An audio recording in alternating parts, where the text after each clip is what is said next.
Well, thank you. I'm delighted to see that some of you are still here. Most of you are still here late in the day. You're very brave. So I'll try to be brief so we can get into an interesting discussion. I think Paula did a great job of summarizing everything I wanted to say, so I may just be able to sit down, but I'll try to fill in some of the blanks. I think you all know that there are major efforts going on around the world to build community foundations and other charitable endowments, many of them in countries in which there simply are not the assets in private hands yet that could be converted into real charitable endowments. And the consequence of that is that people are getting frustrated. It's very hard to build a community foundation. I was the chairman of the board of a community foundation in my own community for 8 years. It's a wealthy community, but boy, did we have trouble trying to convince people to put assets into a new community foundation. And if this is taking place in a country that has very little accumulated wealth, it's almost impossible. But as I've traveled around the world, I have discovered an alternative way to do this that was simply being lost. I think I came to this idea by doing training for nonprofit organizations in Central and Eastern Europe in the early 1990s, and was frustrated to see that there was enormous wealth in these communities, but it was, as Paula said, in the hands of the government, but was still the citizens' wealth. It was the wealth built up by their sweat and their toil and their effort in public companies. And those public companies were transferred into private hands, and nobody was making the case that some of those precious assets should be preserved for charitable endowments. And as I've traveled around the world, I've stumbled upon examples. Let me tell you one of the more dramatic ones. It's the case of the Italian foundations of banking origins. Anybody in the room aware of the Italian foundations of banking? Well, we have one American, good. It's a story we all should know. Italy, as of the late 1980s, was the laggard in Europe in terms of charitable endowments. It had maybe 2 foundations, Olivetti and Agnelli, but that was all. Other countries were way ahead of it. But Italy did have a network of very small savings banks that had been in existence since the early 1800s, some of them with histories going back into the 1700s. They were run by trustees. They were set up in order to encourage habits of thrift among the population, particularly the workers, to allow them to purchase their houses. And in the late 1980s, the European Union looked at the Italian banking system, which was heavily dependent on these 88 savings banks, and said this is not a banking system that can operate in a modern capitalist economy. We think you should convert these banks into stock companies, turn them into investor-owned companies. And so the Italian parliament went to work. And they incentivized the savings banks, which had very small charitable arms, into turning these banks into essentially stock companies. But then the parliament did something very clever. It put 100% of the stock that was created to own these foundations into the hands of the charitable arms of the previous banks, creating a set of foundations that were now the owners of 88 banks. And then the foundations began to merge the banks, and some of the banks were bought out. And so in about 5 or 8 years, something quite extraordinary had happened. Italy had created a very modern banking system, 2 huge banking complexes, one called Intesa Sanpaolo. Any of you who have spent time in Europe will no doubt have run into Intesa Sanpaolo. And another one called Unicredit, another huge banking complex. And these banks were owned by these foundations. And so the foundations were owners of stock that then began to rise in scale. The parliament then said that the foundations should divest themselves of the stock. They began to sell the stock. And the consequence is that as of now, we have a network of a number of enormous foundations in Italy. And Italy is now the leader of Europe in the per capita endowments of foundations compared to all the countries of Europe on a per capita basis. To give you an example, the Caraplo Foundation in the region of Lombardy around Milan is a 10 billion euro foundation. That's about 13 billion US dollars. I haven't converted it into hirai. But to put that into perspective, 13 billion US dollars puts it ahead of our second largest foundation, which is the Ford Foundation, which has about 10 billion US dollars. And if you looked at the top 4 or 5 Italian foundations of banking origin, they would rank second, third, fourth, sixth among the US largest foundations. And so what we had here is a case of immaculate conception, to put a little Christian theology around it. We had the formation of what I call, this is not quite working, Roman alchemy. The alchemists, of course, were searching for the way to change change base metal into gold. They found a way to transform base privatization into charitable gold. And it turns out that this is not an isolated example, because as I've traveled around giving speeches on my research, I've stumbled upon other entities of the same sort. So in New Zealand, there is a network of community trusts. And when I was speaking in New Zealand in the late 1980s, actually speaking a little later than that, I asked them, where did these banks, these foundations that they had, these community trusts come from? And they told me a story that was identical to the Italian story. We had savings banks, we transformed them into stock companies, we put all the stock into a set of foundations. Nobody in New Zealand had any knowledge of the Italian case, nobody in Italy had any knowledge of the New Zealand case. These were independent activities. The Volkswagen Foundation, another major foundation in Europe, in Germany, came out of the sale of the Volkswagen company in 1960. The foundation got 60% of the stock, and the German national government got 20%, and the state of Lower Saxony got 20%. It thought it was the owner of this company. Other examples, the King Baldwin Foundation gets about a third of its income from the National Lottery. There are foundations that have come out of other kinds of sale. The Czech Foundation Investment Fund, when that privatization went forward, 1% of every transaction went into an investment fund to seed the endowments of foundations, and they were spread out among some 70 foundations ultimately.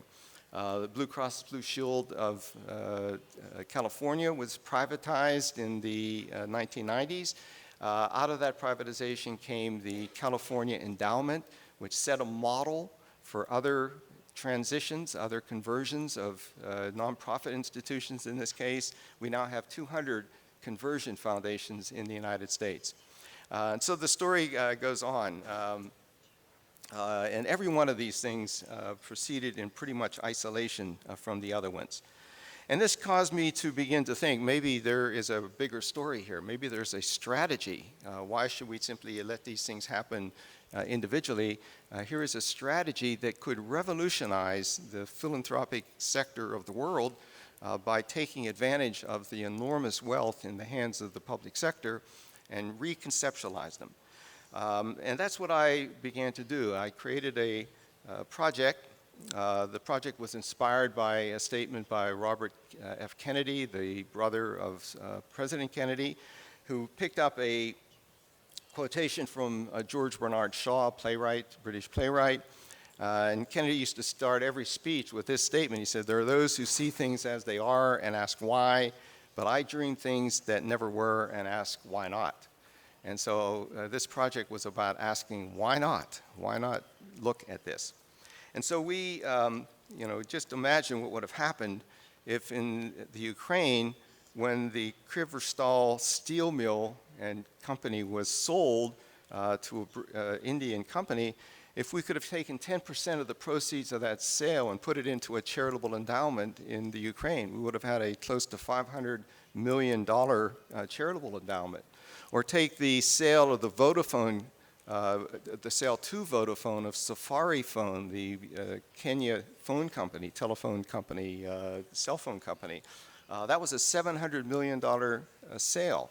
10% of that would have yielded a $70 million foundation. And in Kenya now we have a very nice community foundation, but it's got about $2.5 million of proceeds. Nothing like what would have happened if we had had the PTP idea on the table. Or in my own country, the US government owned $5.5 billion of GM stock. What if we had just held it for a while and put it into a foundation and allowed that foundation to help the city of Detroit, which, as you know, went bankrupt? And so what we've done is to create a project to look at this phenomenon. The first step, of course, was to conceptualize it. This is a new idea, and it therefore needed to put a lens around it. And lenses, concepts are the lenses through which we view the world. They're aspects of reality that aren't clear because the conceptual lens is not clear. So without the appropriate lens, you miss things. So we put a lens around this set of activities. We said we were talking about situations in which there's a public or quasi-public asset or flow of revenue, a process of transformation in which it is converted into a private asset, in the course of which a private controlled charitable endowment is created. And then we found that there were 5 different types of assets through which this could occur. One of them were state-owned companies. That's the Volkswagen case. This company is sold. It was owned by the public sector. It is privatized. That's probably the one we think of most. There are other kinds of state-owned assets that can be transformed. So some of you may know the case of La Scala, the opera company in Italy, was owned by the regional government, and the regional government decided that running an opera was not the kind of thing they wanted to be involved in. They converted it into a different asset, converted it into the Scala Foundation, which now owns the opera company and is now free to operate it on its own. A third type is the flow of some proceeds that the government has control of. And when you begin to think down this road, a whole bunch of options come. But the one that we started with was the King Baldwin Foundation, which gets the flow of revenue by law from the lottery. But if you take that idea to Africa, or conceivably Brazil, imagine tapping into the flow of proceeds that comes out of mineral rights, or the sale of air rights to cell phones. These are all publicly controlled assets that throw up a stream of revenue that could endow a foundation. Another option are debt swaps. So in Poland, Poland had a very significant debt owed to the German government, a gigantic debt. It could not pay it off. This was a debt that it took on in the 80s, before the unification of Germany, before the fall of the Berlin Wall. When the wall came down, Germany needed to get Polish support for the unification of Germany. And so they made a deal in which they released Poland of the debt, in return for which Poland was to create a foundation in which they would pay an equivalent amount of zlotys.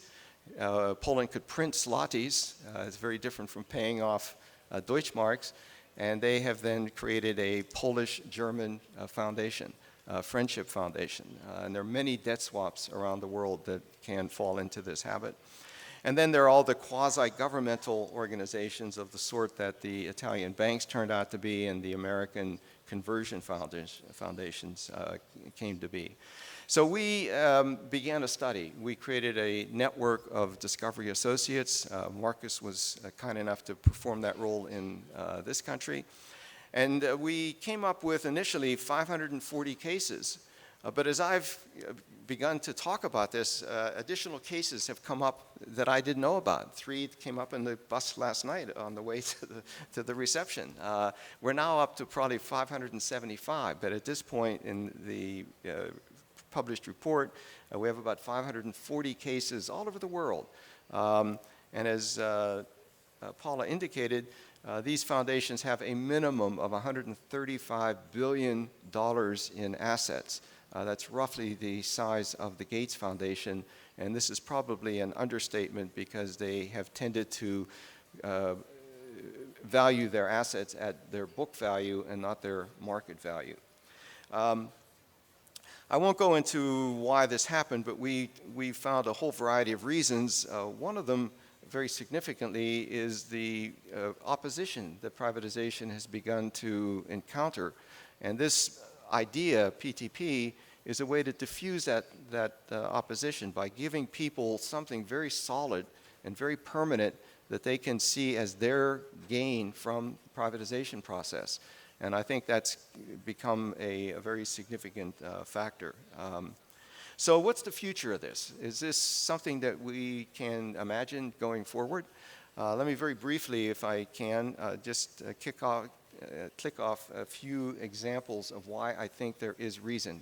I know there are many reasons why this will be opposed, but I think there are reasons to believe that it can proceed. One is that the notion that privatization is over, which was a notion at least 5 or 8 years ago when I started this project, that has become a myth.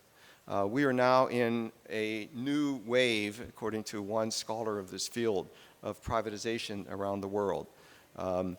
2012 was the 3rd most active year of privatizations in the history of privatization. This was after the financial crisis, and it appears that this pattern has continued into 2013. Major privatization plans, including, as I understand it, in this country, but for a broad range of countries. So this is not over. We still have the opportunity to capture some of this wealth.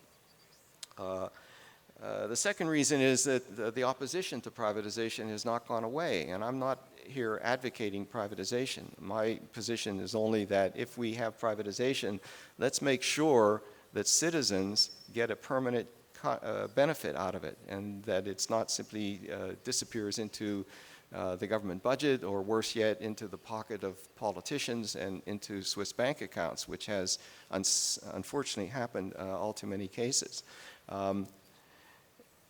And there is opposition. I don't think I have to prove that to you. Thirdly, there are promising assets. We found that certain assets are particularly useful to bring this idea to. Anytime there's a conflict over who owns the asset, it becomes useful. Or when the movement moves from typical companies to public utilities, it seems to me that the possibility, the argument in favor of this idea becomes much more positive. When you're privatizing the airports, when you're privatizing the road system or the subway system, those really are public assets. Those really are the birthright of a country. And there, it seems to me, a stronger case for this PTP idea can arise. The final reason is that I think this is a win-win option. I think everybody wins. Investors win because the deals go through more smoothly. You have citizen support. The governments win because they don't have failed sales. This is the worst thing that can happen to privatization. Put something up for sale, nobody bids because they're worried about opposition. Communities benefit because they get something clear and benefit out of the privatization that is dedicated to their purpose, a foundation with a dedicated either geographic or substantive purpose. And civil society benefits because it gets a stream of sustainable income. So it seems to me that the time is right, that there's increased interest in global philanthropy, increased resistance to privatization. The business community is looking for win-win opportunities. The institutional structure for community foundations is in place in many places, and it seems to me that we should be seizing the moment. So let me stop.